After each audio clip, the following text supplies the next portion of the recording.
Go. Happy Hogswatch, everyone.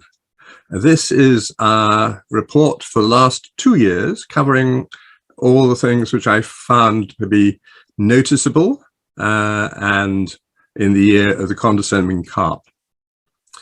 On the 15th of January, Good Omens started transmission on BBC Two in England and delighted us. We were all tremendously excited having seen it earlier, but for me this was perfect, a perfect production. And on the 27th of January, Good Omens was named the Comedy of the Year for 2019 and also the Best TV Comedy Drama of 2019 by comedycode.co.uk awards. 6th to 8th of March, first Llamados holiday camp held in the Diplomatic Hotel in Llachletti, South Wales. 30th of April, Macfarlane published Terry Pratchett's Ethical Worlds, edited by Christine Noon and Emmeline Lavin. 30th of July, Pen and Sword History published Mark Burroughs' biography, The Magic of Terry Pratchett. 6th of August, Victor Gollancz published Terry Pratchett's Ankh-Morpork City Watch Discworld Journal, compiled by the Discworld Emporium.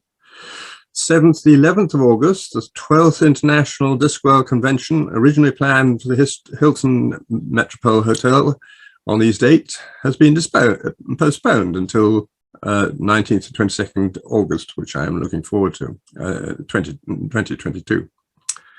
3rd of September, Doubleday publishes Time-Travelling Caveman and Other Stories, illustrated by March Beach, with the slipcase collector's edition being published on the 8th of October. The 29th of October, Victor Gollancz published the Ankh-Morpork Archives, Volume 2, by Terry Pratchett, Stephen Briggs, and Paul Kidby. 19th November, Gollancz published the Illustrated Guards, illustrated by Paul Kidby, with a slipcase deluxe done manifest and edition, limited to 1,000 copies, signed by Paul Kidby, being published on the 25th of March the following year.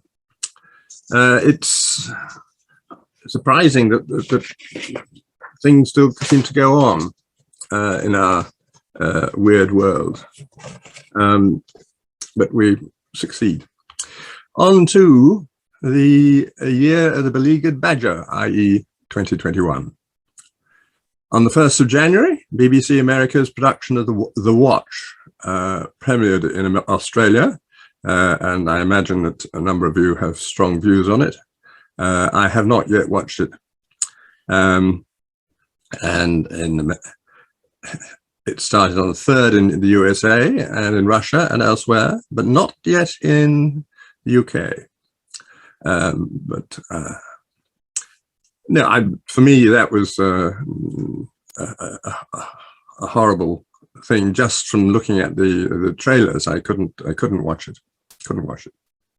I can interrupt for a moment, Colin, and just tell you that yes, it has been seen in Australia. I think the fans have some very firm opinions about it, and I suspect that they are in line with yours. Not what we expected. I feared it was going to be something like that as soon as I saw the first castings. But we should, one day when I have forgotten all about the original Watch, I think then I might be prepared to watch it, I think. I just couldn't. Anyway, I hope that hopefully they will not do a successor, a sequel. Calamitous on the Clacks took place on the 5th of March, 5th to 7th of March, evidently was very successful. And those that have been online have worked, much to my surprise and delight. On the 8th, 9th of May, the Germans had their 7th Scheibenwelt convention. On the 26th of June, Burroughs' biography, The Magic of Terry Pratchett, wins the 2021 Locus Award of the non-fiction category. That was amazing. It was a good book, is a good book. I was much surprised at the amount of detail when he sent me a draft of it and asked me for corrections, which I was delighted to give him. It was really much better than I expected it to be, which was a delight. That's So very good. I was thoroughly delighted that it got the award. Did he talk to you while he was researching the book? Because yes, he seems to be quite well informed.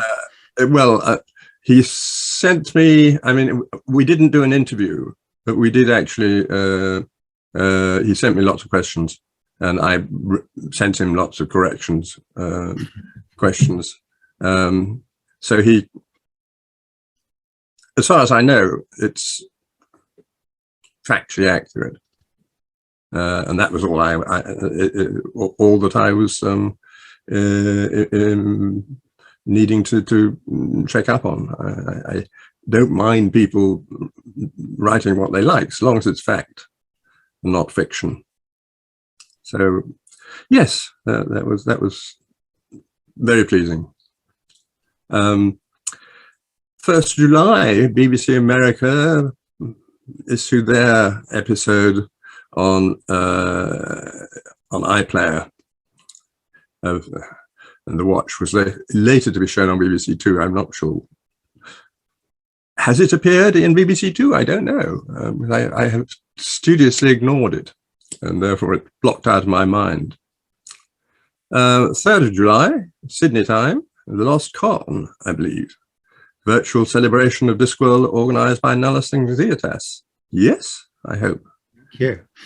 8th to 11th of October, Cori Celestics, the 7th Discworld convention, the Irish convention, will take place online. It did, and I took part in it, and I found it a most enjoyable event, and I thought successful.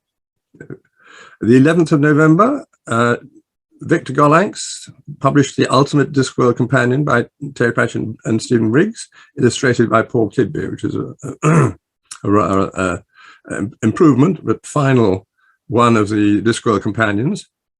And the 15th of November, the 50th anniversary of the publication of The Carpet People.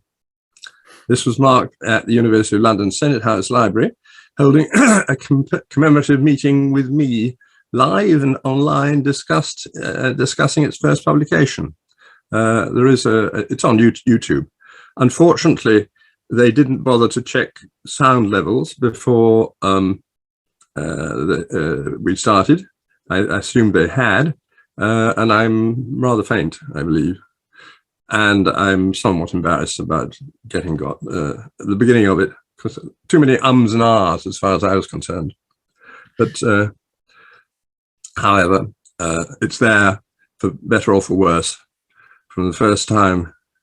And it was on the first of, it was literally exactly 50 years from the Monday, the 15th of November, 1971, when we had our launch party at Heels and published it the following day.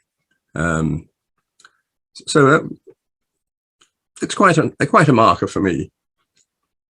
On the 4th of December, we went to the private showing of The Abominable Snow Baby by at the British Film Institute of South Bank. And this is a delight. We had all been given goodie bags with nice little things like this, and a little blue booklet like the other ones that have appeared, and appropriately on the back it has a review. And that's going to be shown on Channel 4 and All 4 on Christmas Day. It's 7:30 p.m. And that will be the ending of our my news broadcast, shall we say. Anyway, a Happy New Year to you. Thank you very much indeed, Colin. Happy New Year and happy Hogswatch to you. And we'll be looking forward to the Abominable Snow Baby coming out here in Australia sometime just after Christmas, I believe. It's about well, it'll be a half-hour thing with adverts, I suppose, but it's actually about 24 minutes, I think. But it really is a delight, and the drawing by Massimo is absolutely delightful. He got it just right. It was perfect.